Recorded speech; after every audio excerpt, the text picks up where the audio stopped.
వాల్మీకి రామాయణంలో ఇప్పటివరకు 5 కాండాల్లోని విశేషాలను తెలుసుకున్నాం. రామాయణ ఇతిహాసంలోని 6 సర్గల్లో బాలకాండ, అయోధ్యకాండ, అరణ్యకాండ, కిష్కింధకాండ, సుందరకాండంలో విశేషాలు తెలుసుకున్నాం. ఇప్పుడు 6వ సర్గ అయిన యుద్ధకాండలోకి వెళదాం. రామాయణంలో పెద్ద కాండాల్లో ఈ యుద్ధకాండ ఒకటి. రావణుడి బాల్యం, అతను ఎదిగిన విధానం, రాక్షసుల చరిత్ర గురించి పెద్దగా ఉండదు. ఈ వివరాలతో పాటుగానే శ్రీరాముడి అవతార సమాప్తి వరకు ఉత్తరకాండలో ఉంటుంది. యుద్ధకాండతో రామాయణాన్ని ముగించుకున్న తర్వాత ఉత్తర రామాయణాన్ని కూడా మనం చెప్పుకునే ప్రయత్నం చేద్దాం. ఇక రామాయణంలో 6వ కాండ అయిన యుద్ధకాండలోకి వెళదాం. సుందరకాండలో హనుమ సీతమ్మను లంకలో కనిపెట్టడం, ఆమెకు ధైర్యం చెప్పడం, లంకా దహనం, ఆపై సీతమ్మ జాడ గురించి రాముడికి హనుమ చెప్పడం, ఈ ఘట్టాలను మనం తెలుసుకున్నాం. ఇక లంకపై యుద్ధానికి సిద్ధమవడంతో ఈ యుద్ధకాండ మొదలవుతుంది. సీతమ్మ జాడ కనిపెట్టిన హనుమను శ్రీరాముడు ఎంతో మెచ్చుకున్నాడు. హనుమను ఆలింగనం చేసుకుని గొప్పగా సత్కరించాడు. లంకకు చేరుకోవాలంటే మహాసముద్రాన్ని దాటాలి. అది ఎలాగో శ్రీరాముడికి అర్థం కావడం లేదు. అదే విషయాన్ని రాముడు సుగ్రీవుణ్ణి అడిగాడు. కోట్ల మంది వానర సైన్యంతో సముద్రాన్ని ఎలా దాటాలన్నదే ఇప్పుడు రామ సుగ్రీవుల ముందున్న అతిపెద్ద సమస్య. కాని సముద్రాన్ని దాటి లంకపై విజయం సాధిస్తామని సుగ్రీవుడు రాముడికి నమ్మకంగా చెప్పాడు. లంకా నగరానికి వెళ్లేందుకు సముద్రంపై సేతువు నిర్మించాలని సుగ్రీవుడన్నాడు. సముద్రంపై సేతు నిర్మాణమే అద్భుతమైన ఆలోచన అని శ్రీరాముడు అనుకున్నాడు. అంతకన్నా ముందు అసలు లంకా నగరంలో భద్రత ఎలా ఉందో చెప్పాలని హనుమని రాముడు అడిగాడు. అప్పుడు హనుమ దుర్భేద్యమైన లంకానగరం గురించి శ్రీరాముడికి ఇలా వివరంగా చెప్పాడు. లంకానగరం చుట్టూ అతిపెద్ద గోడలున్నాయి. 4 వైపులా భారీ తలుపులున్నాయి. వాటిని ఛేదించటం దాదాపు అసాధ్యం. కోట గోడలపై ఒకేసారి వందల సంఖ్యలో బాణాలు, పెద్ద రాళ్లు, అగ్నిగోళాలు ప్రయోగించే యంత్రాలున్నాయి. 1000 మంది సైన్యాన్ని కొద్ది సమయంలోనే ఆ యంత్రాలు సంహరించగలవు. ఇనుముతో తయారు చేసిన 100 శతఘ్నులు లంకలో ఉన్నాయి. ద్వారాల దగ్గర ఆ శతఘ్నులను మోహరించారు. వాటి నుంచి వచ్చే అగ్నిగోళాలు భారీ విధ్వంసాన్ని సృష్టిస్తాయి. నగర ప్రాకార గోడలకు బంగారంతో తాపడం చేశారు. ఆ గోడలు దాటి వెళ్లటం సామాన్య వీరులకు అసాధ్యం. ఆ ప్రాకారం చుట్టూ పెద్ద పెద్ద కందకాలున్నాయి. ఆ నీటి కందకాల్లో మొసళ్లు పెద్ద సంఖ్యలో ఉన్నాయి. పొరపాటున ఆ కందకల్లో పడిపోతే మొసళ్లకు ఆహారమే. ఆ కందకాల నుంచి లంకలోకి వెళ్లేందుకు పెద్ద పెద్ద వంతెనలున్నాయి. ఆ వంతెనలపై సైనికుల ఇళ్లు ఉంటాయి. వారు అక్కడి నుంచే నిత్యం కాపలా కాస్తుంటారు. ఇక రావణుడికి యుద్ధమంటే అసలు భయమే లేదు. మహావీరుడు. ఇక లంకానగరం దక్షిణ సముద్ర తీరం నుంచి చాలా దూరంలో ఉంది. అక్కడికి వెళ్లేందుకు నౌకా మార్గం కూడా లేదు. అంటే అప్పటికే నౌకలు ప్రయాణించేందుకు ఆ సముద్ర మార్గం పనికి రాదని అర్థం. లోతు తక్కువ అని అర్థం. లంకానగరంలో లెక్కకందని ఏనుగులు, గుర్రాలు ఉన్నాయి. ఇంత దుర్భేద్యమైన సైన్యంతో సముద్రం మధ్యలో ఉన్న లంకను జయించటం ఏ రాజుకైనా కష్టమే. లంక 4 ద్వారాల దగ్గర లక్షల్లో సైన్యం కాపలా కాస్తోందని హనుమ రాముడికి చెప్పాడు. కోట్ల మంది రాక్షస వీరులు లంకను అనుక్షణం కాపాడుతూ ఉంటారు. అలాంటి సైన్యంలో ఒక భాగాన్ని తాను లంకా దహన సమయంలో సంహరించానని హనుమ రాముడికి వివరించాడు. ఇలా లంకానగరం ఎంత పటిష్టంగా ఉంటుందో హనుమ వివరంగా చెప్పాడు. అలాగే యుద్ధానికి తొందరగా ముహూర్తం నిర్ణయించాలని కూడా హనుమ చెప్పాడు. అప్పుడు రాముడు ఈ రోజునే అద్భుతమైన ముహూర్తమని, వెంటనే యుద్ధానికి బయలుదేరాలని సుగ్రీవుణ్ణి ఆజ్ఞాపించాడు. వానర సైన్యాన్ని నడిపించే సైన్యాధిపతులుగా ఎవరుండాలో రామ సుగ్రీవులు నిర్ణయించారు. వారు నీలుడు, గజుడు, గవయ్యుడు, గవాక్షుడు, ఋషభుడు, గంధమాదనుడు, జాంబవంతుడు, సుషేణుడు. వీరు వానరసేనకు సైన్యాధ్యక్షులు. శ్రీరాముణ్ణి, హనుమ, లక్ష్మణుడిని, అంగద తమ భారీ శరీరాలతో ఆకాశ మార్గంలో తీసుకువెళ్లేందుకు సిద్ధమయ్యారు. మొత్తం సైన్యాన్ని సుగ్రీవుడు నడిపిస్తున్నాడు. ఇలా వానరులంతా ఎగురుతూ దుముకుతూ దక్షిణ సముద్ర తీరం వైపు ప్రయాణమయ్యారు. ఆ వానరులు కోట్ల సంఖ్యలో ఉన్నారు. ఇక ఎక్కడెక్కడి నుంచో వానర సైన్యాలు వచ్చి వీరికి జత కలిశాయి. వారి పేర్లను కూడా రామాయణం వివరించింది. కోట్ల మంది వానరులతో శతబలి అనే వానర రాజు వచ్చాడు. ఎన్నో కోట్ల వానర సైన్యంతో కేసరి, పనసుడు, గజుడు సుగ్రీవుడితో కలిసి ముందుకు కదిలారు. ఈ మహాసైన్యానికి సర్వసైన్యాధ్యక్షుడు నీలుడు. ఇన్ని కోట్ల వానరుల సైన్యం కదులుతున్నప్పుడు భూమి కూడా కంపించింది. ఇప్పటికీ కర్ణాటక సరిహద్దుల వరకు ఉన్న సహ్యాద్రి పర్వత శ్రేణులను దాటుకొని శ్రీరామదండు దక్షిణ తీరం వైపు వెళ్ళిందని రామాయణంలో స్పష్టంగా ఉంది. అంటే ఆనాటి కిష్కింధ ప్రాంతం కర్ణాటకలోనిదే అని ఖచ్చితంగా చెప్పొచ్చు. ఆ పర్వత శ్రేణులను దాటి సముద్ర తీర ప్రాంతానికి శ్రీరాముడు, సుగ్రీవుడు తమ సైన్యంతో చేరుకున్నారు.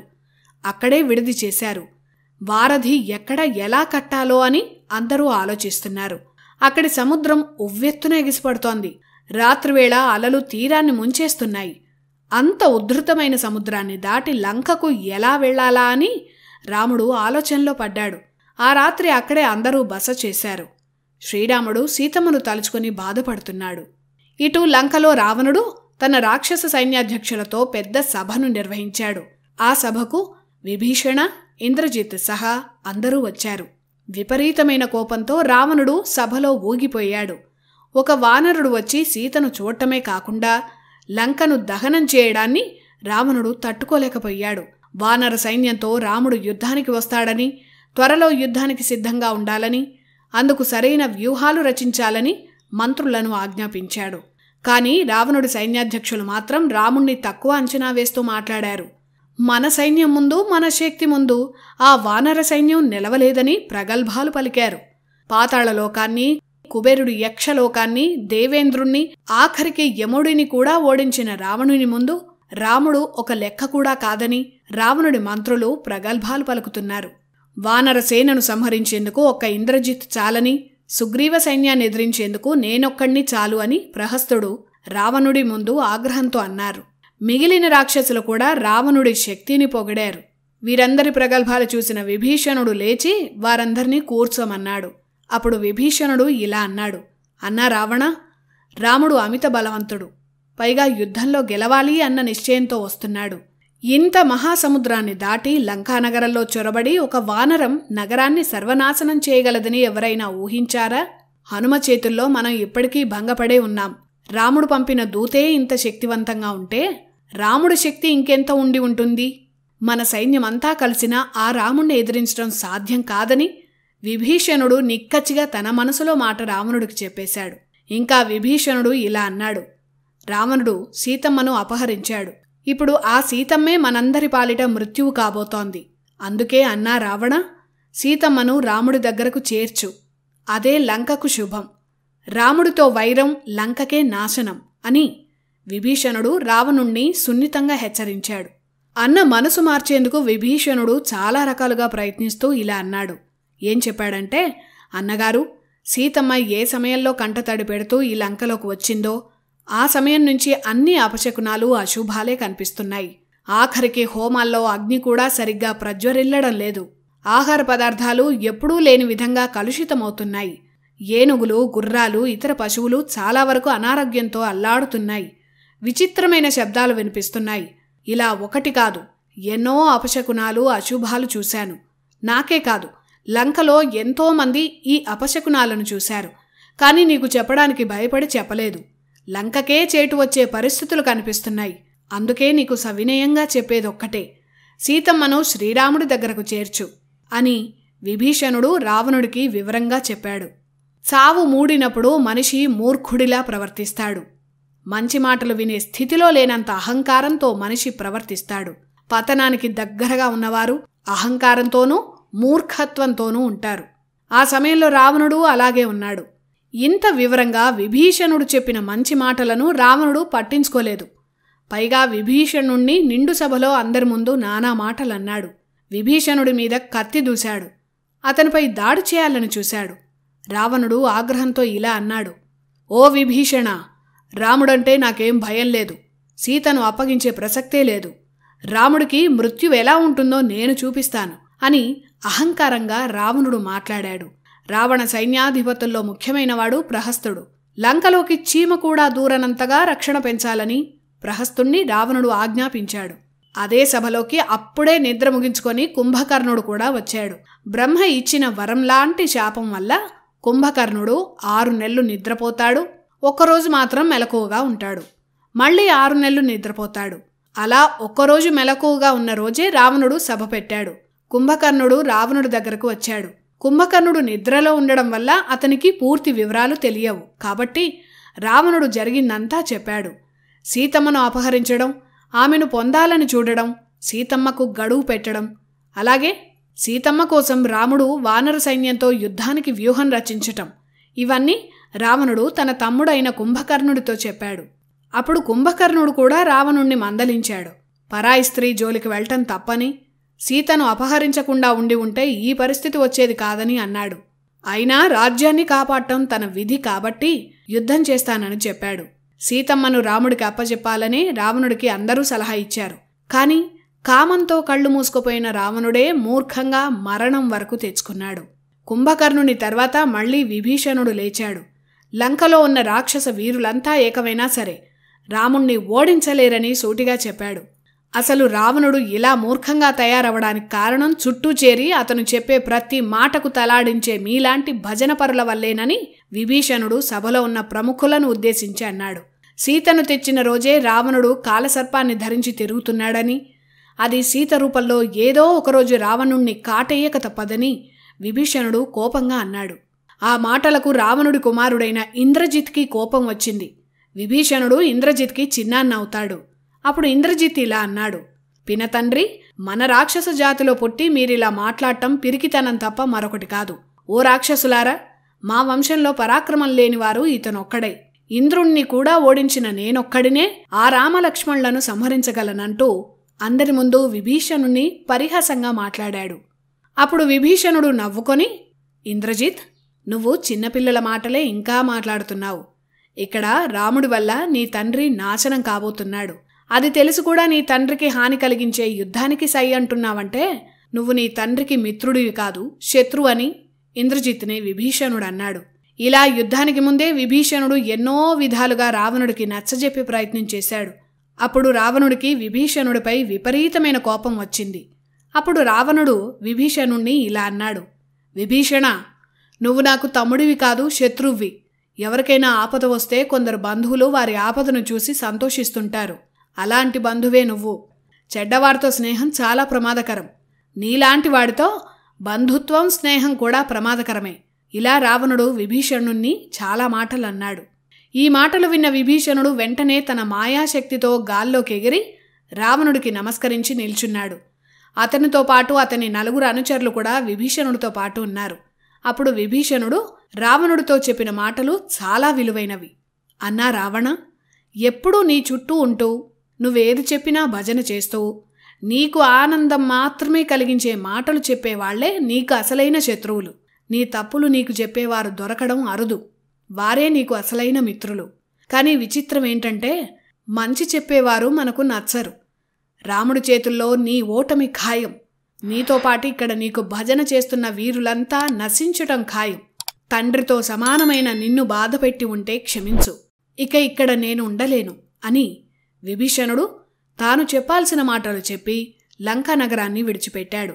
రామలక్ష్మణులు ఉన్న చోటికి ఎగురుతూ వెళ్లాడు విభీషణుడు. దక్షిణ సముద్ర తీరంలో రామలక్ష్మణులు బస చేసిన చోటికి విభీషణుడు అతని 4 అనుచరులు ఆకాశ మార్గాన ఎగురుతూ చేరుకున్నారు. ఆకాశ మార్గంలో వస్తున్న విభీషణుడిని, అతని అనుచరులను వానరవీరులు చూశారు. విభీషణుడు ఆయుధాలతో పాటు వచ్చాడు. రావణుడే వీరిని పంపించుంటాడని వానరవీరులు అనుమానించారు. వారిపై దాడి చేయడానికి సిద్ధంగా ఉండాలని సుగ్రీవుడు వానరులను ఆజ్ఞాపించాడు. అప్పటికీ ఆకాశంలోనే నిలిచి ఉన్న విభీషణుడు సుగ్రీవుడికి వినిపించేలా ఇలా అన్నాడు, వానరవీరులారా వినండి. నా పేరు విభీషణుడు. దుర్మార్గుడైన రావణుడి తమ్ముడిని. ఈ రోజు నుంచి రావణుడు నాకు శత్రువు. సీతమ్మను విడిచిపెట్టాలని ఎంత బతిమాలినా నా అన్న వినలేదు. అందుకే లంకలో అందరినీ విడిచి శ్రీరాముడి శరణు కోరి వచ్చాను అని విభీషణుడు సుగ్రీవుడికి వినపడేలా ఆకాశంలోనే నిలిచి చెప్పాడు. అయినా సరే సుగ్రీవుడు విభీషణుణ్ణి నమ్మలేదు. సుగ్రీవుడు రామలక్ష్మణుల దగ్గరకు వెళ్లాడు.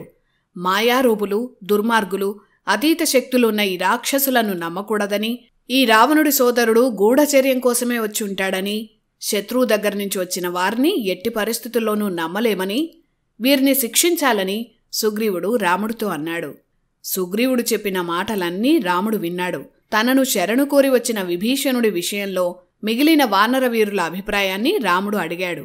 అప్పుడు ఒక్కో వానరవీరుడు ఇలా చెప్పారు.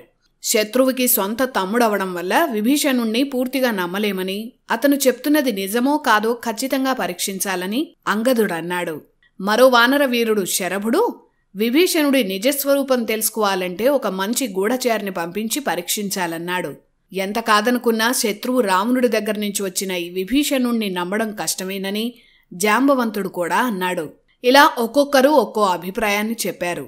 అందరి మాటలు విన్న తర్వాత హనుమంతుడు రాముడితో ఇలా అన్నాడు. రామా, నా అభిప్రాయం ప్రకారం విభీషణుడి మాటల్లో చెడు భావం ఏదీ కనిపించటం లేదు. చెడు చేయడానికి వస్తే అతని ముఖం చూసి చెప్పవచ్చు. కాని విభీషణుడి ముఖం చాలా ప్రశాంతంగా ఉంది. అందువల్ల విభీషణుడి మీద నాకు ఎలాంటి అనుమానం లేదని, పైగా రావణ సభలో ఇతని మంచితనాన్ని చూశానని హనుమంతుడు రాముడితో అన్నాడు. ఇంకా హనుమంతుడు ఇలా అన్నాడు. రామా, ఆనాడు వాలిని సంహరించటం వల్ల సుగ్రీవుడు రాజయ్యాడు. అలాగే రావణుణ్ణి నువ్వు సంహరిస్తే విభీషణుడు చక్రవర్తి అవుతాడు. ఆ ఆలోచనతోనే విభీషణుడు వచ్చినట్లు కనిపిస్తోంది. ఇలా హనుమంతుడు చెప్పిన మాటలను రాముడు కూడా అంగీకరించాడు. స్నేహం చేయాలని వచ్చిన వారిని వెనక్కు పంపడం ధర్మం కాదని రాముడన్నాడు. సొంత తమ్ముడని చూడకుండా విభీషణుడిని రావణుడు అవమానించాడు కనుకే అతను వచ్చాడని, రాక్షసుల్లో కూడా పండితులుంటారని, అందువల్ల అతనితో స్నేహం చేయవచ్చని శ్రీరాముడు వానరవీరులకు చెప్పాడు. అంతేకాదు, శరణు అన్న వాడిని రక్షించటమే తన ధర్మమని అన్నాడు. విభీషణుణ్ణి తన దగ్గరకు తీసుకురావాలని సుగ్రీవుణ్ణి రాముడు ఆజ్ఞాపించాడు. శ్రీరాముడు అభయమిచ్చాక విభీషణుడు అతని అనుచరులు ఆకాశం నుంచి కిందకు దిగారు. వస్తూనే విభీషణుడు రాముడి పాదాలపై పడి శరణు వేడాడు. అన్నీ వదులుకొని వచ్చానని, ఇక మీదట కష్టమైనా నష్టమైనా నీతోనే అని విభీషణుడు రాముడిని ప్రార్థించాడు. అప్పుడు విభీషణుణ్ణి రాముడు ఆదరించాడు. రావణుడి బలాల గురించి చెప్పాలని విభీషణుణ్ణి రాముడు అడిగాడు. అప్పుడు విభీషణుడు రావణుడి గురించి ఇలా చెప్పాడు. ఓ రామా, బ్రహ్మవరం వల్ల నరులు వానరులతో తప్ప రావణుడికి ఇంకెవరితోనూ మరణం లేదు. నా రెండో అన్న అయిన కుంభకర్ణుడు ఇంద్రుణ్ణైనా ఓడించే బలం కలిగినవాడు.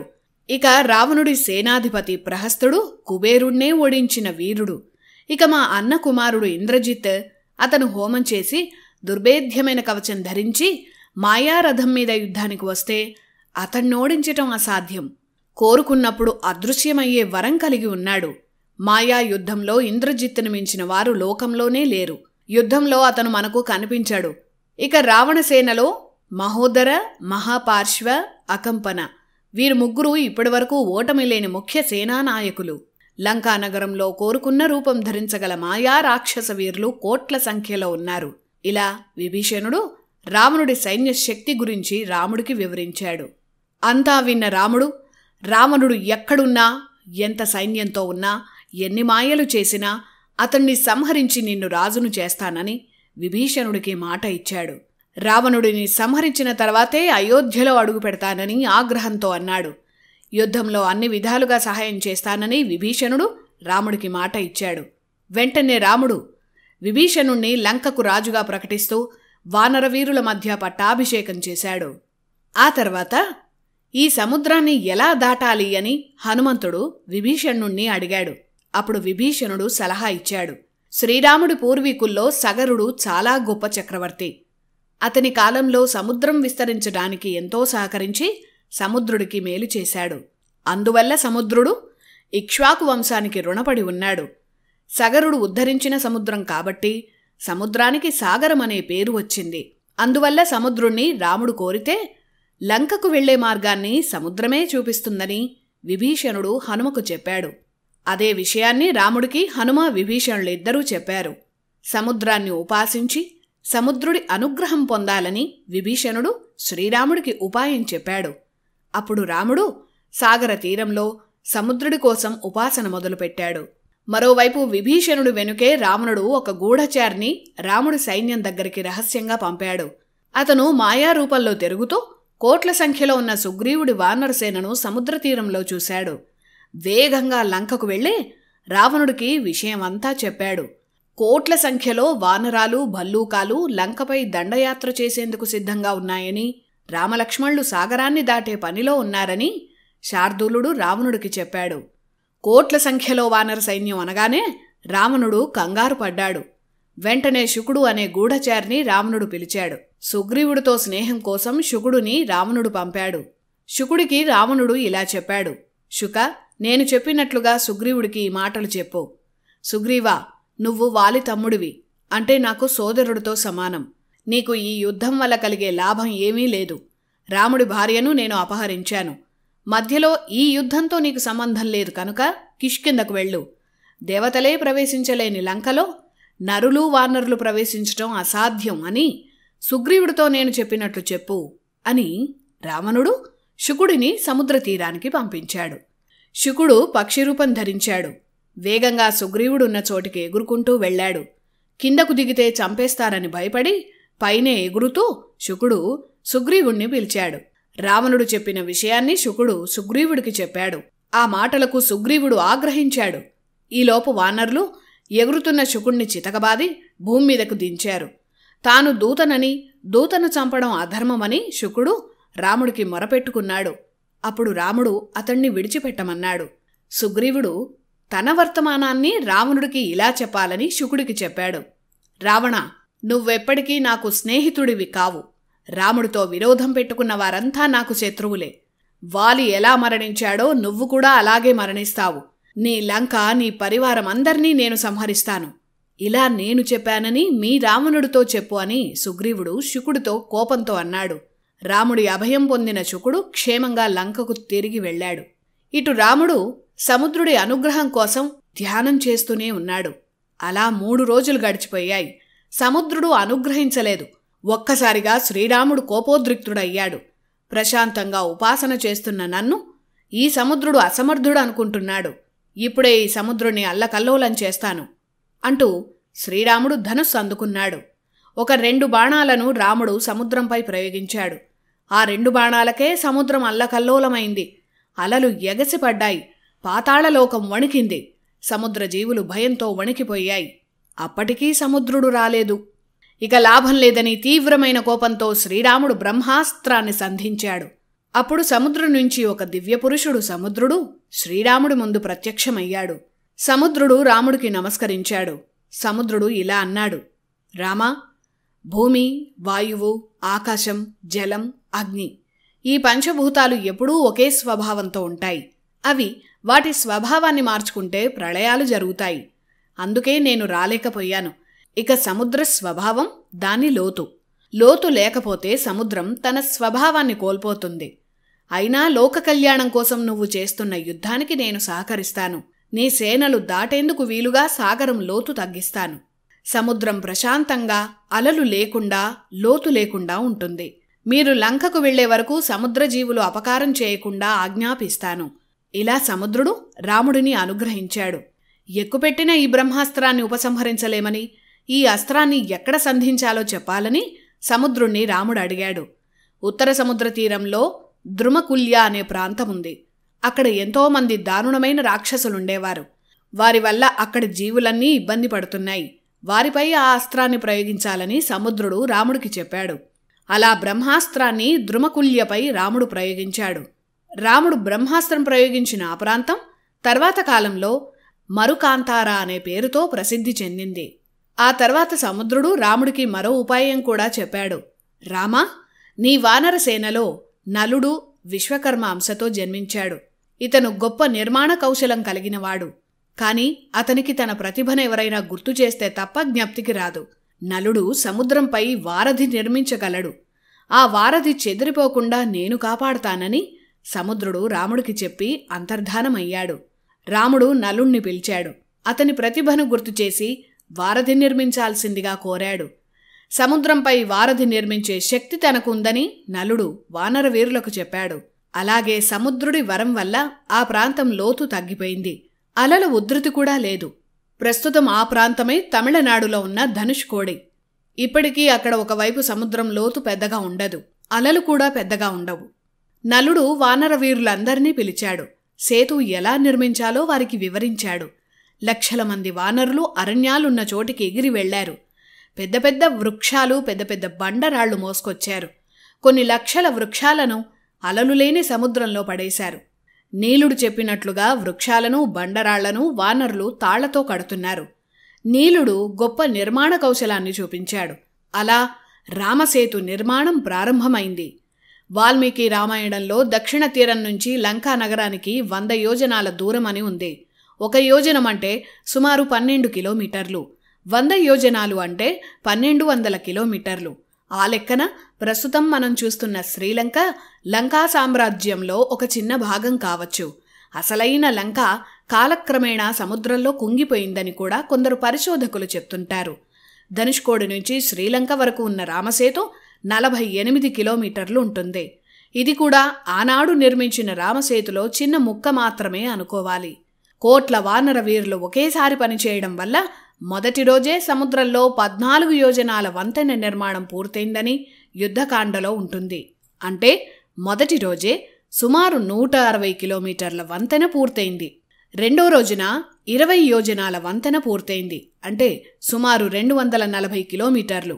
మూడో రోజు 21 యోజనాలు, అంటే సుమారు 250 కిలోమీటర్ల సేతువు నిర్మాణం పూర్తయింది. నాలుగవ రోజు 22 యోజనాలు, అంటే సుమారు 260 కిలోమీటర్లు. ఐదో రోజున 23 యోజనాలు, అంటే సుమారు 275 కిలోమీటర్లు. ఇలా 5 రోజుల్లో 100 యోజనాల సేతువు నిర్మాణం పూర్తయిందని యుద్ధకాండలో వివరంగా లెక్కలతో సహా ఉంది. అలా శ్రీరామ, లక్ష్మణ, హనుమ, సుగ్రీవ, అంగదులతో సహా కోట్ల వానర సైనికులు లంకా తీరానికి చేరుకున్నారని వాల్మీకి వివరించారు. నలుడు నిర్మించిన ఆ సేతువు వెడల్పే 10 యోజనాల వెడల్పులో ఉండేదని యుద్ధకాండలో ఉంది. నిజానికి ప్రపంచ వింతల్లో ఒకటి రామసేతు. తన ప్రియమైన భార్యను రక్షించేందుకు, ధర్మాన్ని కాపాడేందుకు రాముడు నిర్మింపజేసిన అసలైన ప్రేమ చిహ్నం ఈ రామసేతు. ఈ రామసేతుని నలుడు నిర్మించాడు కాబట్టి మొదట్లో ఈ సేతువుని నలసేతు అని పిలిచేవారు. ఆ తర్వాత రామసేతుగా ప్రఖ్యాతి చెందింది. రామలక్ష్మణులతో పాటు కోట్ల సంఖ్యలో ఉన్న వానర సైన్యం సేతువుపై ప్రయాణించి లంకా తీరానికి చేరుకున్నారు. లంకకు వెళ్లిన వెంటనే రామలక్ష్మణులు లంకానగరం వైపు వానరసేనతో యుద్ధ సన్నాహానికి వెళ్లారు. ఎత్తైన కొండల్లో లంకా ప్రాంతం సుందరంగా కొలువై ఉంది. ఆ నగర సౌందర్యాన్ని చూసి రాముడు ఆశ్చర్యపోయాడు. వానరసేనను గరుడ వ్యూహంలో రాముడు నిర్మించాడు. ఆ వ్యూహంలో వానర యోధుల్లో ముఖ్యులను అప్రమత్తంగా ఉంచాడు. వానర వీరుల్లో ముఖ్యులైన అంగద, నీల, ఋషభ, గంధమాదన, జాంబవంత, సుషేణ ఇలా వానర వీరులంతా ఆ వ్యూహంలో యుద్ధానికి సిద్ధంగా ఉన్నారు. అప్పటి వరకు వానరుల దగ్గరే రావణుడి గూఢచారి శుకుడు ఉన్నాడు. ఆ శుకుణ్ణి రాముడు వదిలేశాడు. రావణుడి దగ్గరకు వెళ్లి తాము యుద్ధానికి వచ్చినట్లు సమాచారం అందించమన్నాడు. రావణుని దగ్గరకు శుకుడు వెళ్లాడు. జరిగిన విషయమంతా చెప్పాడు. వానర సైన్యాన్ని లెక్కించేందుకు వీలు కాదని, వారు చాలా సులువుగా కోటలోకి రాగలరని శుకుడు చెప్పాడు. కోట్ల సంఖ్యలో వానర సైన్యం అన్న మాట వినగానే రావణుడు కంగారు పడ్డాడు. రావణుడు తన మంత్రులు, గూఢచారులు అయిన శుక, సారణ అనే ఇద్దరిని పిలిచాడు. ముందు చెప్పిన శుకుడు, ఈ శుకుడు ఒకరు కాదు, ఇద్దరూ వేర్వేరు. రావణుడు వారిద్దరినీ పిలిచాడు. శుక, సారణ, మీ ఇద్దరూ రహస్యంగా రాముడి సైన్యంలోకి వెళ్ళి వారి బలాబలాలు, వారి సైన్యంలో ఉన్న మహావీరుల వివరాలన్నీ తెలుసుకోండి అని ఆజ్ఞాపించాడు. అప్పుడు శుక, సారణులు వానర రూపాలను ధరించారు. రహస్యంగా సుగ్రీవుడి సైన్యంలో కలిసిపోయారు. ఎంత ప్రయత్నించినా మొత్తం వానర సైన్యం ఎంత ఉందో శుక, సారణులు లెక్కించలేకపోయారు. అంత భారీ సైన్యాన్ని వారిద్దరూ ఎప్పుడూ చూడలేదు. వానర వేషాల్లో తిరుగుతున్న శుకసారణులను సుగ్రీవుడు కనిపెట్టాడు. వారిని బంధించాడు. వారిద్దరినీ రాముడి దగ్గరకు తీసుకువెళ్లాడు. వీరు రావణుడి గూఢచారులని రాముడికి సుగ్రీవుడు చెప్పాడు. శుక, సారణులు రాముడి కాళ్ల మీద పడ్డారు. రావణుడి ఆదేశాన్ని పాటించడం తమ ధర్మం కాబట్టి వచ్చామని చెప్పారు. అప్పుడు రాముడు నవ్వి, మీరు మా సైన్యం, మా బలాబలాలు తెలుసుకోవడానికి వచ్చారు కనుక ఆ పని పూర్తి చేసుకుని రావణుడి దగ్గరకు వెళ్ళండి అని రాముడు అన్నాడు. ఒకవేళ ఇక్కడ ఇంకా తెలుసుకోవాల్సిందేమైనా ఉంటే తెలుసుకొని మరీ వెళ్ళమన్నాడు. రాముడి మాటకు శుక, సారణులు ఆశ్చర్యపోయారు. రేపు ఉదయమే యుద్ధానికి సిద్ధం కావాలని, ఈ సమాచారాన్ని రావణుడికి చెప్పమని శుక, సారణులకు శ్రీరాముడు చెప్పాడు. వారిద్దరూ రావణుడి దగ్గరకు వెళ్లారు. లెక్క కూడా అందనంత వానర భల్లూక సైన్యాలతో రాముడు వచ్చాడని శుక, సారణులు చెప్పారు. రాముడి ఆకారం చూస్తే అతనే లక్షల మంది సైన్యాన్ని సంహరించేంత శక్తివంతుడిలా కనిపించాడని కూడా వారు చెప్పారు. తెల్లారితే యుద్ధానికి సిద్ధంగా ఉన్నారని, వారితో యుద్ధం కన్నా సీతను రాముడికిచ్చివేయడమే మంచిదని శుక, సారణులు రావణుడికి హితబోధ చేశారు. ఆ మాటలకు రావణుడు నవ్వాడు. లోకాలన్నీ ఏకమైనా సరే సీతను రాముడికి ఇచ్చేది లేదన్నాడు. అయినా శుకసారలను చెప్పినట్లు సైన్యం ఎంత ఉందో రావణుడు చూడాలనుకున్నాడు. ఒక చిన్న కొండ మీద రావణుడి భవనముంది.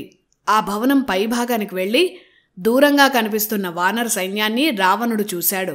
శుకసారణులు చెప్పినట్లే మరో సముద్రంలా వానరసేన రావణుడికి కనిపించింది. వారిలో బలవంతులెవరని రావణుడు అడిగాడు. అప్పుడు శుకసారణులు ఇలా చెప్పారు. అక్కడ 1,00,000 మంది సైన్యంతో సిద్ధంగా ఉన్న వానర వీరుడు నీలుడు. ఆ పక్కన కొండలను కూడా పిండి చేయగల బలవంతుడు అంగదుడు. అతనే వాలి కుమారుడు, ప్రస్తుతం కిష్కింధ యువరాజు. వీరిద్దరి వెనుక సైన్యంతో నిలబడిన సేనాపతి నలుడు. అతనే సముద్రంపై అసాధ్యమైన సేతువును నిర్మించిన మరో విశ్వకర్మ.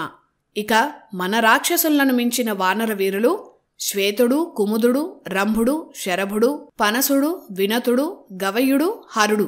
వీరంతా ఎన్నో రాజ్యాల నుంచి కోట్ల సంఖ్యలో ఉన్న వానర సైన్యంతో వచ్చి సుగ్రీవుణ్ణి కలిశారు.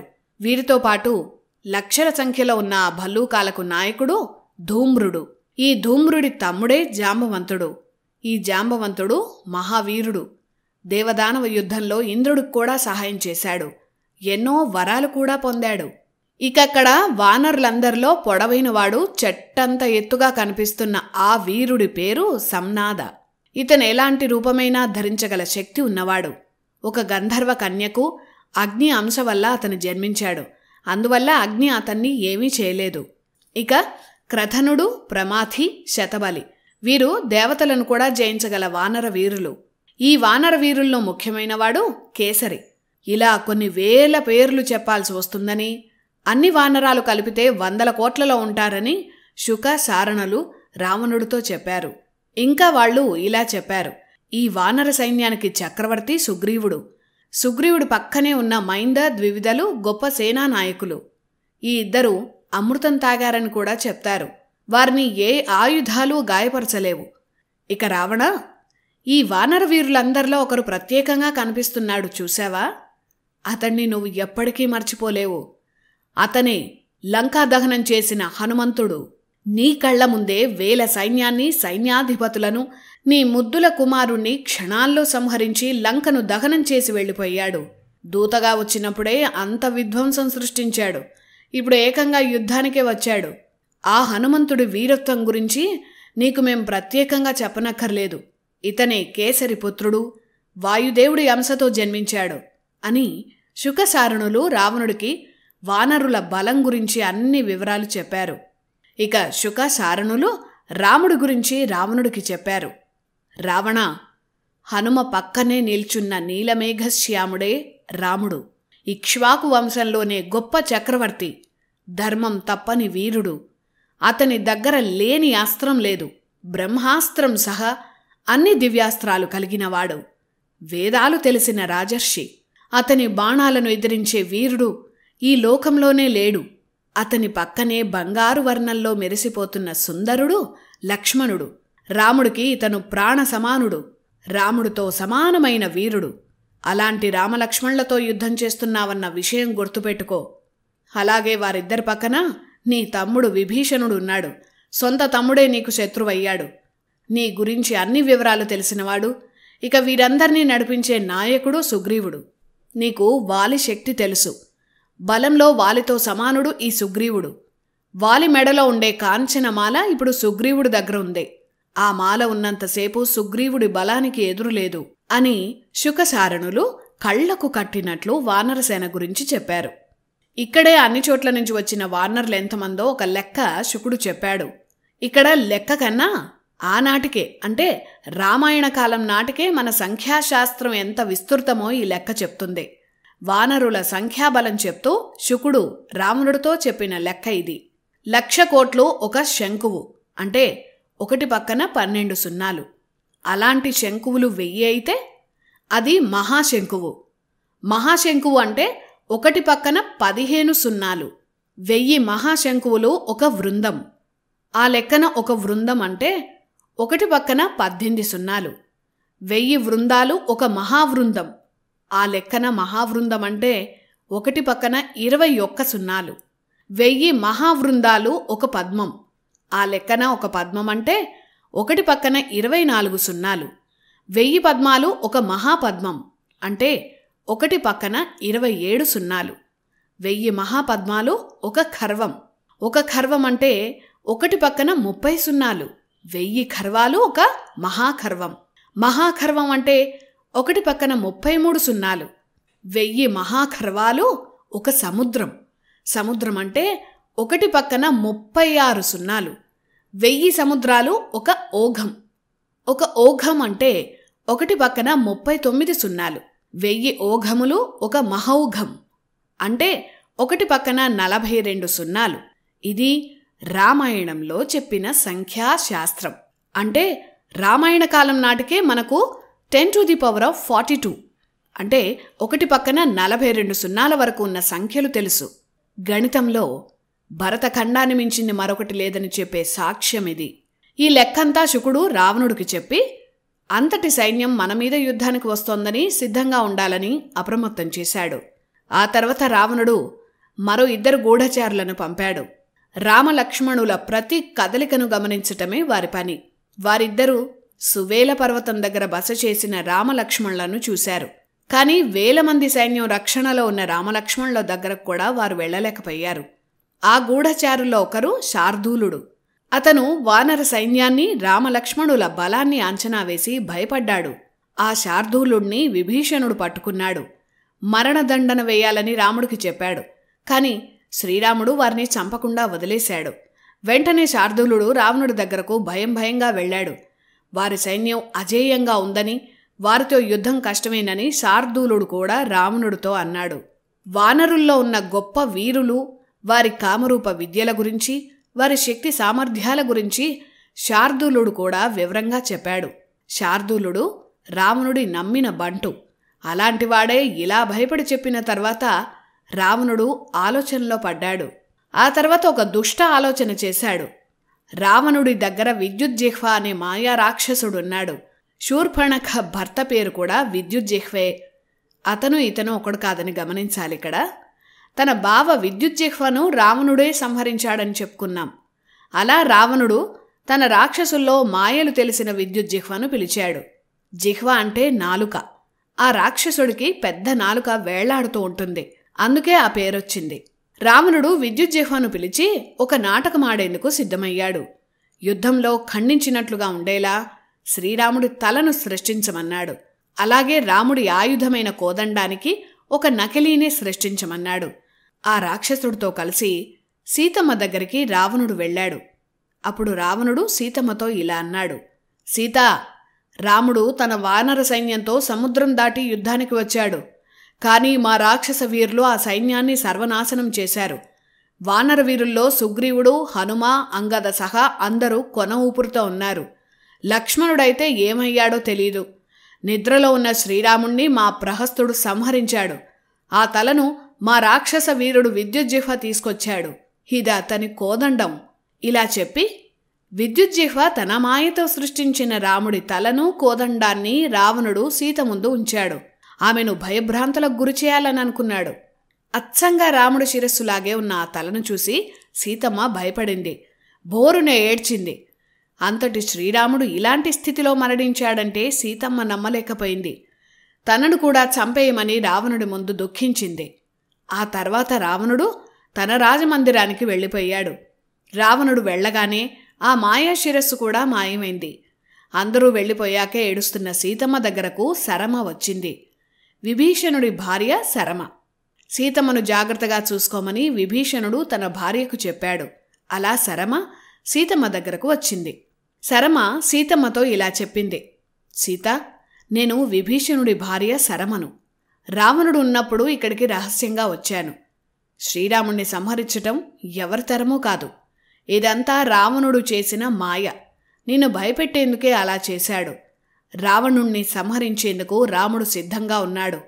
కోట్ల మంది వానర సైన్యంతో రాముడు లంకపై యుద్ధానికి వచ్చాడు. ఇక యుద్ధం జరగబోతోంది. యుద్ధంలో నీ రాముడు రావణుణ్ణి సంహరించి నిన్ను దక్కించుకుంటాడు అని సరమ సీతమ్మకు చెప్పింది. ఆ శుభవార్త విన్న తర్వాత సీతమ్మ ఎంతో ఆనందించింది. అప్పుడు శరమ సీతమ్మతో ఇలా చెప్పింది. సీతమ్మ, నేను శ్రీరాముడి దగ్గరకు వెళ్ళి నీ క్షేమ సమాచారం చెప్పి వస్తాను.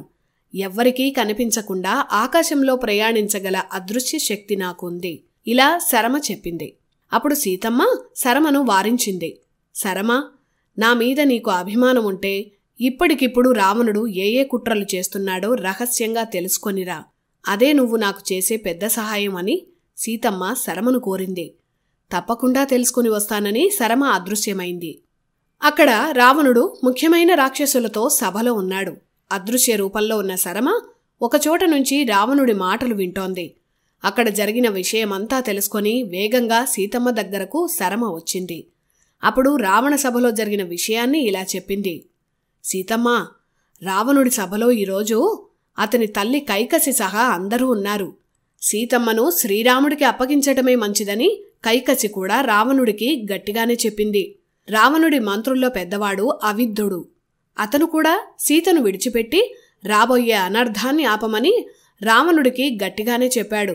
శ్రీరాముడు సామాన్యుడు కాదని, దండకారణ్యంలో వేల సంఖ్యలో రాక్షసులను క్షణాల్లో సంహరించిన విషయాన్ని మర్చిపోకూడదని ఆ వృద్ధమంత్రి రావణుడికి చెప్పాడు. అలాగే 100 యోజనాలు లంఘించి హనుమ రావడం, లంకాదహనం చేయడం, అసాధ్యమనుకున్న సేతువు నిర్మించి వానరసేన లంకకు రావడం ఇవన్నీ సాధారణ విషయాలు కావని వృద్ధమంత్రి అవిద్ధుడు రావణుడికి నచ్చజెప్పాడు. ఇంత చెప్పినా రావణుడు వినలేదని, యుద్ధానికే సిద్ధమయ్యాడని శరమ సీతమ్మకు చెప్పింది. ఆ తర్వాత రామలక్ష్మణులు వానరసేనలు శంఖం పూరించి లంక దద్దరిల్లేలా భేరీనాదాలు చేశారు. అది విన్న రావణుడు యుద్ధానికి సిద్ధం కావాలని రాక్షస సేనాపతులను ఆదేశించాడు. అప్పుడు రావణుడి తాతల్లో ఒకరైన మాల్యవంతుడు ఇలా అన్నాడు. రావణ, శక్తివంతులతో సంధి చేసుకోవడం రాజధర్మం. శ్రీరాముడికి దేవతల ఆశీస్సులున్నాయి. సీతమ్మను అపహరించడం తప్పు. అధర్మం నీవైపు ఉంది. ఎప్పుడూ అధర్మం విజయం సాధించదు. అందువల్ల ప్రస్తుత పరిస్థితుల్లో శ్రీరాముడితో సంధి చేసుకోవడమే అన్ని విధాలా ఉత్తమమని మాల్యవంతుడు సూటిగా రావణుడితో చెప్పాడు. మరో విషయం కూడా మాల్యవంతుడు చెప్పాడు. రావణ, నీకు దేవతలు, యక్షులు ఇలాంటి శక్తివంతుల నుంచి మనడం లేదు. కానీ నరులు, వానరుల వల్ల ప్రమాదముంది.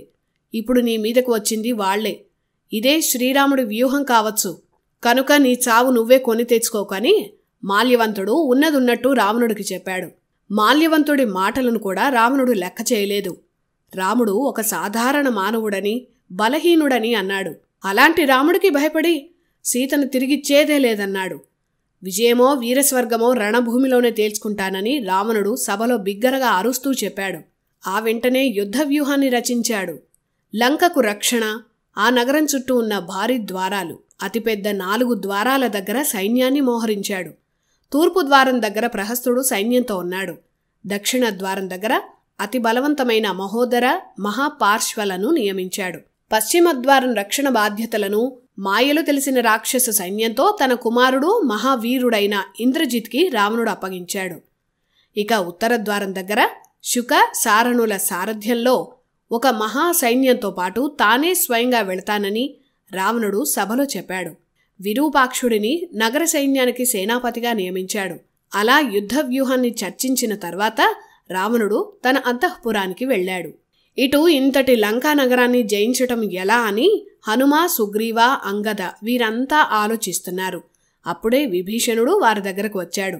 విభీషణుడితో పాటు అతని అనుచరులైన 4 మంత్రులు కూడా వచ్చారని చెప్పుకున్నాం కదా. వారి పేర్లే అనలుడు, పనసుడు, సంపాతి, ప్రమతి. వీరు మాయా విద్యల్లో నిష్ణాతులు. వీరంతా విభీషణుడి ఆజ్ఞతో పక్షుల రూపాల్లో వెళ్లి రావణుడు ఏర్పాటు చేసిన సైన్య వ్యూహాలు, ఆయుధాలు, వారి సైనిక బలం ఇవన్నీ రహస్యంగా తెలుసుకుని వచ్చారు. ఇదే విషయాన్ని విభీషణుడు రామలక్ష్మణులకు, వానర వీరులకు చెప్పాడు. రావణుడు ఒక్కో ద్వారం దగ్గర ఏర్పాటు చేసిన సైనిక వ్యూహాలన్నింటినీ విభీషణుడు వివరంగా రామదండుకు చెప్పాడు. వీళ్లే కాకుండా కోట్ల మంది రాక్షస సైన్యం రావణుడి ఆధీనంలో ఉందని విభీషణుడు అప్రమత్తం చేశాడు. అప్పుడు విభీషణుడు శ్రీరాముడికి ఒక సలహా ఇచ్చాడు.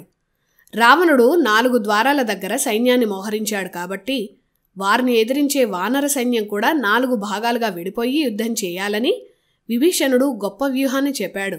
ఆ వ్యూహం శ్రీరాముడు కూడా నచ్చింది. అప్పుడు లంక తూర్పు ద్వారం దగ్గర కాపుగాసిన ప్రహస్తుణ్ణి ఎదిరించేందుకు నీలుడిని ఒక మహావానర సైన్యంతో రాముడు నియమించాడు. దక్షిణ ద్వారం దగ్గర మోహరించిన మహాపార్శ్వ మహోదర సైన్యాలను ఎదిరించేందుకు అంగదుడు భారీ వానర సైన్యంతో వెళ్లాలని నిర్ణయించారు. ఇక పశ్చిమ ద్వారంలో రాక్షస సైన్యాన్ని సంహరించే బాధ్యత మహాబలుడు హనుమంతుడికి అప్పగించారు. ఉత్తర ద్వారం దగ్గర స్వయంగా రావణుడే ఉంటాడు కాబట్టి రావణుణ్ణి తానే సంహరిస్తానని రాముడు అన్నాడు. రావణుడు ఉన్న చోటికి రామలక్ష్మణులు సుగ్రీవ సైన్యాలు వెళ్లేందుకు సిద్ధంగా ఉన్నాయి. అలా అన్ని వైపులా వానర సైన్యాలు లంకాద్వారాలను ఛేదించి నగరంలోకి ప్రవేశించాలని శ్రీరాముడు, వానర ప్రముఖులు, విభీషణుడు గొప్ప వ్యూహాన్ని రచించారు. వానరులు కూడా కామరూప విద్యలో నిష్ణాతులు. అంటే వానరులు ఏ రూపాన్నైనా ధరించగలరు. కానీ వానరులు వానర రూపాల్లోనే ఉండాలని, మనుష్య రూపంలో ఉండవద్దని, అప్పుడే మన సైన్యమేదో రాక్షస సైన్యమేదో గుర్తించడం సులభమవుతుందని రాముడు ఆదేశించాడు. అంటే రాక్షసులు మనుష్య రూపంలోనే ఉండేవారని వాల్మీకి రామాయణం ద్వారా తెలుస్తోంది. కాకపోతే వారి బలాబలాలు, శరీర ప్రమాణాలు మనుషుల కంటే భారీగా ఉండేవి.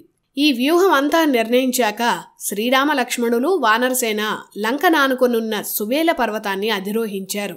అక్కడి నుంచి లంకను పరిశీలించారు. ఆ రాత్రికి అక్కడే బస చేశారు.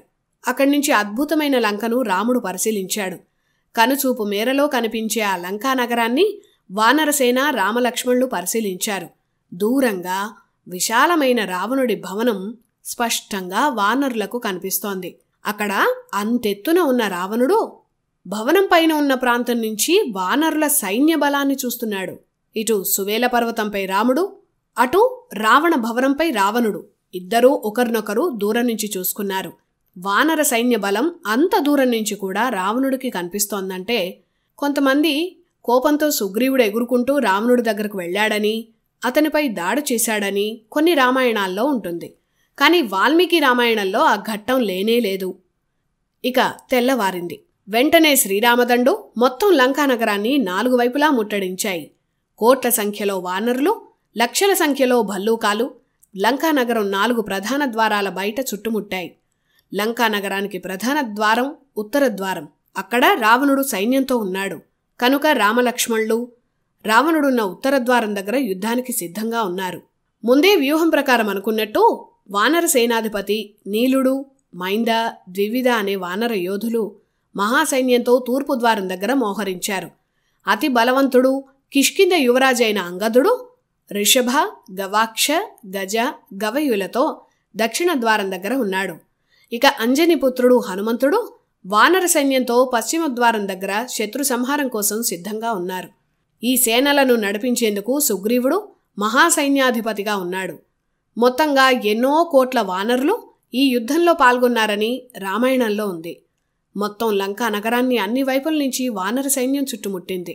రాజధర్మాన్ని పాటించే శ్రీరాముడు చిట్ట చివరిగా ఒక అవకాశాన్ని రావణుడికి ఇవ్వాలని అనుకున్నాడు. విభీషణుడితో ఆ విషయాన్ని చర్చించాడు. శ్రీరాముడి దూతగా కిష్కింద యువరాజైన అంగదుడిని రావణుడి దగ్గరకు పంపాలని నిర్ణయించారు. రావణుడికి చెప్పాల్సిన మాటలన్నీ రాముడు అంగదుడికి చెప్పాడు. వెంటనే అంగదుడు తన శరీరాన్ని పెంచాడు. క్షణకాలంలో ఎగిరాడు. నిండు సభలో దిగాడు. ముఖ్యులందరితోనూ రావణుడు కొలువై ఉన్న రావణ సభలో దిగాడు. అంగదుడిని చూసి రాక్షసులు ఆశ్చర్యపోయారు. అంతమంది రాక్షసులున్నా అంగదుడిలో భయమే లేదు. అప్పుడు అంగదుడు తాను వాలి కుమారుణ్ణని, ప్రస్తుతం రామబంటునని పరిచయం చేసుకున్నాడు. రాముడు చెప్పిన సందేశాన్ని అంగదుడు ఇలా చెప్పాడు. రావణ, నేను అంగదుడిని. శ్రీరాముడు నీకు పంపిన ఈ సందేశం విను. నీ పాపం పండింది. వరగర్వంతో లోకాలను వేధిస్తున్నావు. ఎంతోమంది స్త్రీలను బాధ పెట్టావు. శ్రీరాముడు చేతుల్లో నీకు మరణం తప్పదు. ఇప్పటికైనా మించిపోయింది లేదు. సీతమ్మను రాముడికి అప్పగించి శరణు వేడితే ఈ యుద్ధం అవసరమే లేదు. లేదంటే రాక్షస జాతినే శ్రీరాముడు నిర్మూలిస్తాడు. లంకకు విభీషణుడు చక్రవర్తి అవుతాడు.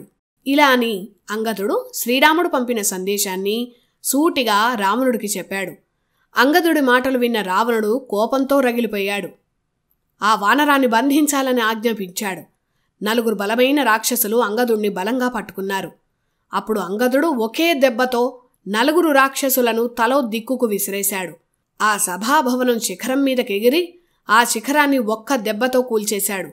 మరోసారి రావణుణ్ణి హెచ్చరించి అంగదుడు వేగంగా ఎగురుతూ శ్రీరాముడి దగ్గరకు చేరుకున్నాడు. ఇక్కడ కూడా కొన్ని సినిమాల్లో అంగదుడి కాలును కూడా రాక్షసులు కదపలేకపోయారని చూపించారు. నా కాలునే కదపలేకపోయావు, రాముణ్ణి ఎలా గెలుస్తారని అంగదుడు రావణుణ్ణి హెచ్చరిస్తాడు. నిజానికి అంగదుడు అంతటి బలవంతుడే గాని ఈ ఘట్టం మాత్రం వాల్మీకి రామాయణంలో లేదు. అంతకు మించిన విధ్వంసం సృష్టించి అంగదుడు రాముడి దగ్గరకు వెళ్ళిపోయాడు. రావణ సభలో జరిగిన విషయాన్ని అంగదుడు శ్రీరాముడికి చెప్పాడు. ఇక రాముడు యుద్ధానికి సిద్ధమయ్యాడు. శ్రీరాముడు వానరులను అప్రమత్తం చేశాడు. లక్షల వానరాలు రావణ సైన్యాలు చూస్తుండగానే లంకానగర గోడలపై ఒక్కసారిగా పాక్కుంటూ ఎక్కాయి. 4 ప్రధాన ద్వారాల దగ్గర ఉన్న వానరవీరులు ఒక్కసారిగా ఆ బంగారు ద్వారాలపై దాడి చేసి ఆ తలుపులను విరగ్గొట్టారు. అలా వానరులంతా లంకానగరంలోకి ప్రవేశించారు. రావణుడు ఆగ్రహంతో బిగ్గరగా అరిచాడు. వానర సైన్యంపై దాడి చేయాలని ఆజ్ఞాపించాడు. అలా రామ-రావణ యుద్ధం మొదలైంది. 2 వైపులా భేరీనాదాలతో రణభూమి దద్దరిల్లింది. వానర వీరులు పెద్ద పెద్ద చెట్లు పీకి రాక్షస సైన్యంపై పడేస్తున్నారు. రాక్షసులు మాయా విద్యలతో వానరులపై దాడి చేస్తున్నారు. అక్కడ ఘోర యుద్ధం మొదలైంది. ఇంద్రజిత్ అంగదుల మధ్య యుద్ధం భయంకరంగా సాగుతోంది. సంపాతి అనే వానరవీరుడు ప్రజంఘ అనే రాక్షసుడితో, హనుమంతుడు జంబూమాలితో యుద్ధం చేస్తున్నారు. విభీషణుడు గదాయుద్ధంలో ప్రవీణుడు. అతను శత్రుఘ్న అనే రాక్షసుడితో తలపడ్డాడు.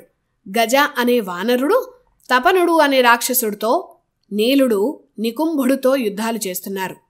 అక్కడ యుద్ధ వాతావరణం ఉద్రిక్తంగా ఉంది. కిష్కింద చక్రవర్తి సుగ్రీవుడు రాక్షస వీరుడైన ప్రగసుడితో యుద్ధం చేస్తున్నాడు. వారిద్దరు చేస్తున్న గదాయుద్ధానికి భూమి అదురుతోంది. ఇక లక్ష్మణుడు తన ధనుర్విద్యను విరూపాక్ష అనే రాక్షసుడిపై ప్రయోగిస్తున్నాడు. ఒక్కో వానర వీరుడు ఒక్కో రాక్షస వీరుడితో యుద్ధం చేస్తున్నారు. ముఖ్యంగా రావణుడి తర్వాత అంతటి వీరుడైన ఇంద్రజిత్ బీభత్సం సృష్టిస్తున్నాడు. అతనితో యుద్ధం చేస్తున్న అంగదుడు ఇంద్రజిత్ రథాన్ని ముక్కలు చేశాడు. అటు మహాబలుడు హనుమంతుడు జంబూమాలిని చితక్కొట్టి అతని రథాన్ని పిండి పిండి చేశాడు. జంబూమాలిని కూడా సంహరించాడు. వానర వీరుడు నలుడు ప్రతాపన అనే రాక్షసుణ్ణి సంహరించాడు. సుగ్రీవుడు ప్రగసునుణ్ణి సంహరించాడు. ఒక్క బాణంతో లక్ష్మణుడు విరూపాక్ష గుండెను చీల్చాడు. ఇలా వానర వీరులు యుద్ధంలో విజృంభిస్తున్నారు. శ్రీరాముడు తన రామబాణాలతో కనిపించిన రాక్షస వీరులను సంహరిస్తున్నాడు. మైందుడు వజ్రముష్టి అనే రాక్షసుణ్ణి తన పిడికిలితో కొట్టి సంహరించాడు. వానరుల్లో గొప్ప వీరుడైన నీలుడికి నికుంభుడికి యుద్ధం చాలాసేపు జరిగింది. అప్పుడు నీలుడు రథచక్రంతో నికుంభుడి తల మీద మోది సంహరించాడు. వానరుల ధాటికి గొప్ప గొప్ప రాక్షస వీరులంతా మరణిస్తున్నారు. రాక్షస వీరుల్లో ప్రఖ్యాతి చెందిన అశనిప్రభు, విద్యున్మాలి వీరంతా ఒక్కొక్కరుగా మరణించారు. అలా మొదటి రోజు యుద్ధం ముగిసింది. ఆ రోజు సాయంత్రం వరకు శ్రీరాముడి వానరసేనదే పైచేయి అయింది. మొదటి రోజు చీకటి పడే వరకు యుద్ధం జరిగింది. ఆ ఒక్కరోజులోనే ఎంతోమంది ప్రముఖ రాక్షస వీరులు వానర సైన్యం చేతుల్లో మరణించారు. రాజధర్మం ప్రకారం చీకటి పడితే యుద్ధం ఆపేయాలి. కానీ రాక్షసుల శక్తి రాత్రిపూట అధికం. అందుకే రావణసేన చీకటి పడిన తర్వాత కూడా యుద్ధం చేస్తోంది.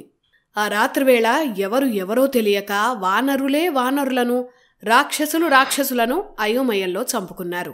మాయలు చేస్తున్న ఎంతోమంది రాక్షసులను రామలక్ష్మణులు సంహరించారు. రణభూమిలో రక్తం ఏరులై పారుతోంది.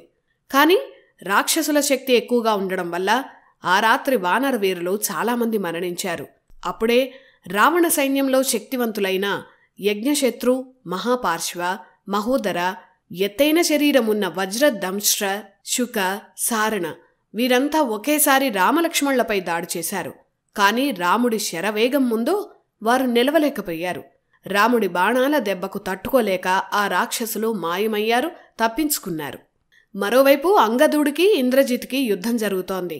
ఇంద్రజిత్ వేసిన బాణాలను అంగదుడు తప్పించుకున్నాడు.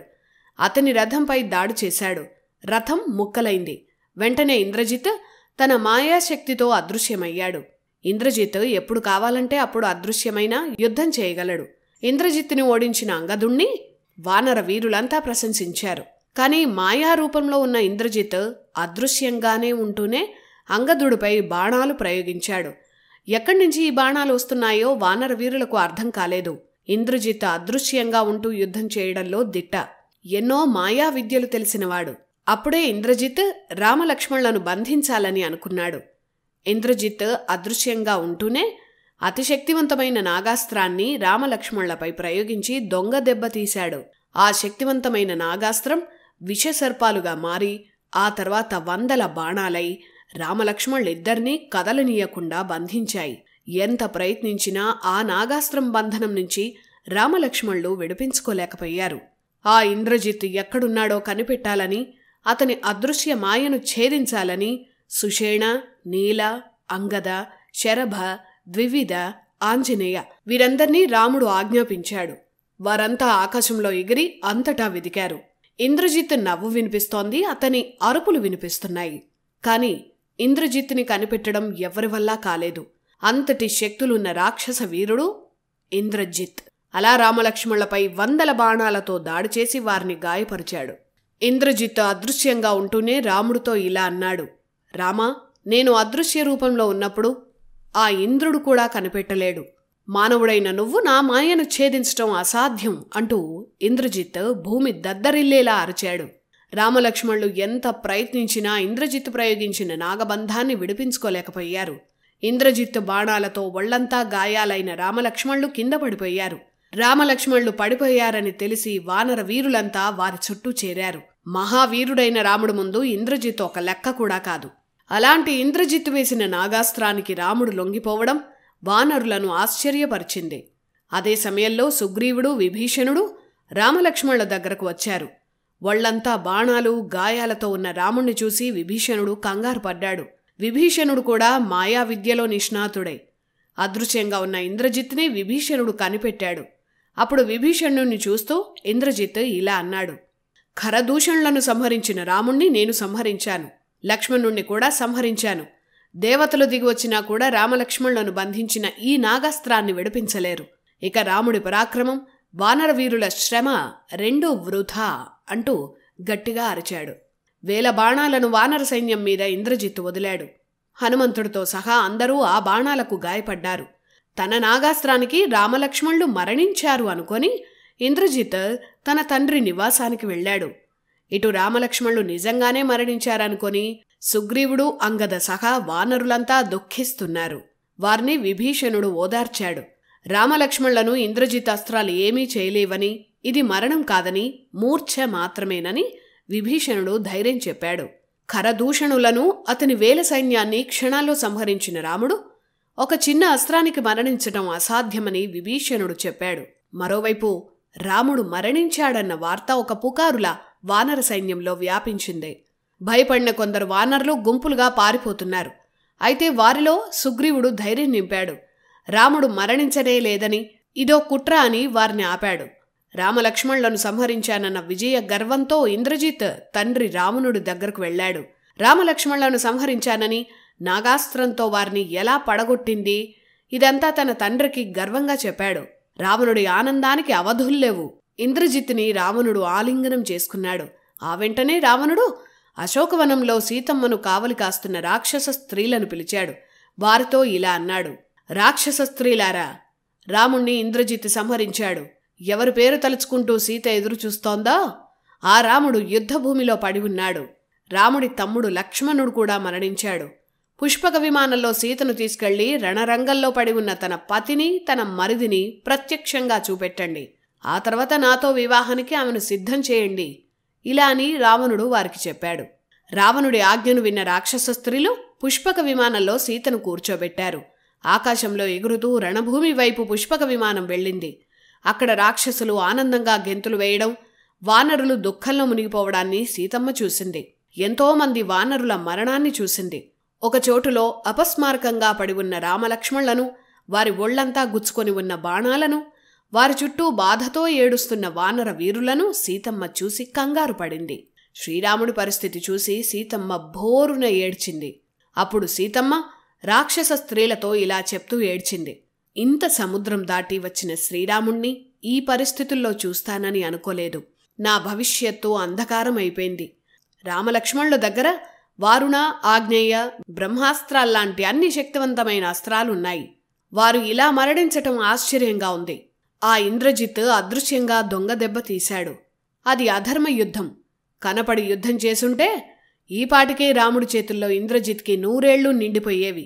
ఇక నేను జీవించటమే వృధాని రాక్షస స్త్రీ త్రిజటతో చెప్పి సీతమ్మ దుఃఖించింది. అప్పుడు త్రిజట సీతమ్మకు ధైర్యం చెప్పింది. సీత, భయపడకు. రామలక్ష్మణులు మరణించలేదు, వారు జీవించే ఉన్నారు. రాజు మరణిస్తే ఈపాటికే ఆ సైన్యాలు చెల్లాచెదరయ్యేవి. కాని మీ వానర వీరులు రామలక్ష్మణులను కాపాడారు. వారికేమీ కాదు. మరణించిన వారి శరీరం కాంతిని కోల్పోతుంది. కాని ఇప్పటికీ రామలక్ష్మణుల తేజస్సు అలాగే ఉంది. కనుక వారు జీవించే ఉన్నారని, భయపడవద్దని త్రిజట సీతకు ధైర్యం చెప్పింది. ఆ తర్వాత రాక్షస స్త్రీలు సీతను మళ్లీ అశోకవనానికి చేర్చారు. కాసేపటికే నెమ్మదిగా శ్రీరాముడు కళ్ళు తెరిచాడు. కాని పక్కనే ఉన్న లక్ష్మణుడు ఇంకా అపస్మారకంగానే ఉన్నాడు. లక్ష్మణుడు గురించి రాముడు చాలాసేపు బాధపడ్డాడు. తన ప్రాణమైన లక్ష్మణుడు మరణిస్తే తాను కూడా మరణిస్తానని రాముడు కుంగిపోయాడు. అప్పుడు విభీషణుడు శ్రీరాముడు దగ్గరకు వచ్చాడు. వారి పరిస్థితి చూసిన విభీషణుడు కూడా కుంగిపోయాడు. అప్పుడే సుగ్రీవుడికి అనుమానం వచ్చింది. ఇంద్రజిత్తు ప్రయోగించిన అస్త్ర ప్రభావంలో రామలక్ష్మణులున్నారని, ఆ ప్రభావాన్ని తొలగిస్తే మళ్లీ వీరిద్దరు కోలుకుంటారని సుగ్రీవుడు విభీషణుతో అన్నాడు. సుగ్రీవుడి మామగారి పేరు సుషేణ. అతను గొప్ప వైద్యుడు కూడా. సుగ్రీవుడు సుషేణుడిని పిలిచాడు. రామలక్ష్మణులను తీసుకుని కిష్కిందకు వెళ్లాలని సుషేణుణ్ణి ఆజ్ఞాపించాడు. తాను రావణుణ్ణి సంహరించి సీతమ్మని తీసుకువస్తానని సుగ్రీవుడన్నాడు. అప్పుడు సుషేణుడు రాక్షసుల శక్తి గురించి ఇలా వివరించాడు. సుగ్రీవా, దేవదానవుల యుద్ధం గురించి నాకు తెలుసు. వీరు మాయాయుద్ధంలో తిరుగులేనివారు. మాటిమాటికి మాయమవుతూ ప్రత్యక్షమవుతూ శత్రువులను ఈ దానవులు మాయలో పడేస్తారు. వారి మాయలో పడి దేవతలే ఓడిపోయారు. మరణించిన దేవతలను బృహస్పతి సంజీవనితో బతికించాడు. ఇప్పుడు మనం చేస్తున్న యుద్ధం కూడా దాదాపు అలాంటిదే. కనుక రామలక్ష్మణులకే కాదు, గాయపడిన వానరులకు కూడా చికిత్స అవసరం. అంటే ఔషధాలు కావాలి. కనుక సంపాతి, పనస వీరిద్దరూ ఇతర వానర వీరులతో వెళ్లి క్షీరసముద్రం దగ్గర ఉన్న ఆ ఔషధాలు తీసుకొని రావాలి. క్షీరసముద్రం దగ్గర ఈ లోకంలో ఎక్కడా దొరకని సంజీవ కరణి, దేవతలను కూడా బతికించిన విశల్యకరణి అనే ఔషధాలున్నాయి. వాటిని మనం తెచ్చుకుంటే ఈ అసురులతో యుద్ధంలో విజయం సాధించగలం. ఇలా సుషేణుడు సుగ్రీవుడితో అన్నాడు. క్షీరసాగర మథనం సమయంలో ఈ భూమి మీద 2 ఔషధ పర్వతాలు ఆవిర్భవించాయి. వాటి పేర్లు చంద్రము, ద్రోణము. ఎలాంటి స్థితిలో ఉన్నా సరే మరణం నుంచి రక్షించే సంజీవకరణి, విశల్యకరణి అనే ఔషధ వృక్షాలు ఆ పర్వతాల్లో జన్మించాయి. ప్రజలకు ఉపయోగపడతాయని ఆ పర్వతాలను దేవతలు భూమి మీదే వదిలేశారు. ఈ కథంతా సుషేణుడు వానరులకు చెప్పాడు. సుగ్రీవా, హనుమంతుణ్ణి పంపి ఆ 2 పర్వతాలపై ఉన్న సంజీవని వృక్షాలను తీసుకొని రమ్మను అని సుషేణుడు చెప్పాడు. ఇలా సుషేణుడు చెప్తున్న సమయంలో ఒక్కసారిగా ఒక పెద్ద తుఫాను లాంటి గాలి వీచింది. ఆ గాలికి ఎన్నో చెట్లు కూలిపోయాయి. అందరూ ఈ విపత్తు ఏంటా అని చూస్తుండగా అంతెత్తున ఉన్న గరుత్మంతుడు రామలక్ష్మణుల దగ్గర వాలాడు. గరుత్మంతుణ్ణి చూసి వానరులు దూరంగా జరిగారు. ఇంద్రజిత్తు ప్రయోగించిన నాగాస్త్రం వల్ల వేల సంఖ్యలో బలమైన నాగులు ఉద్భవించి అవి తాళ్లలా మారి రామలక్ష్మణులను కదలకుండా బంధించేశాయి. ఆ నాగులు సామాన్యులకు కనిపించవు. కానీ నాగులకు యముడు గరుత్మంతుడు. ఇలా గరుత్మంతుడు రెక్కలు విచ్చుకొని రామలక్ష్మణుల ముందు దిగగానే వారిని అదృశ్యంగా చుట్టుకొని ఉన్న నాగులన్నీ గరుత్మంతుడిని చూసి వణికిపోయాయి, భయపడి మాయమైపోయాయి.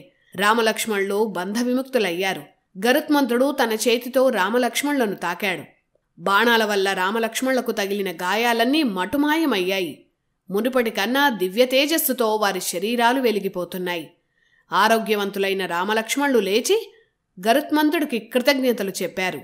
విష్ణువు వాహనమే గరుడ.